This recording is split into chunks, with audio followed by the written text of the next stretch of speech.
مستأجري الإيجار القديم جاءنا البيان التالي. ازاي هنثبت فارق الأجرة عن ال3 شهور اللي فاتوا بعد ما عرفنا احنا بندفع قد ايه؟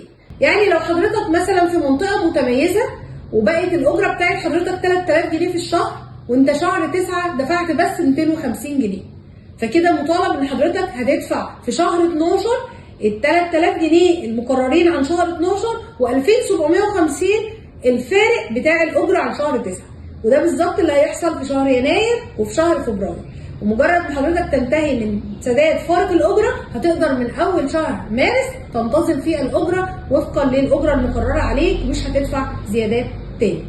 وقدام حضرتك وسيلة من الاتنين وانت بتدفع الأجرة علشان تكون في الأمان، إما إن حضرتك هتسلم المبالغ دي مقابل إيصال هتستلمه من المؤجر بشكل مباشر، أو إن حضرتك هتعمل إنذار عرض بهذه المبالغ وهتذكر فيه سبب المبلغ ده كان إيه وحضرتك ليه دفعت المبلغ ده. وده طبعا بينطبق على كل الأماكن سواء كانت أماكن متميزة أو مناطق اقتصادية أو متوسطة. لو ليكوا أي سؤال أو استفسار اسألونا في التعليقات وهنرد عليكم.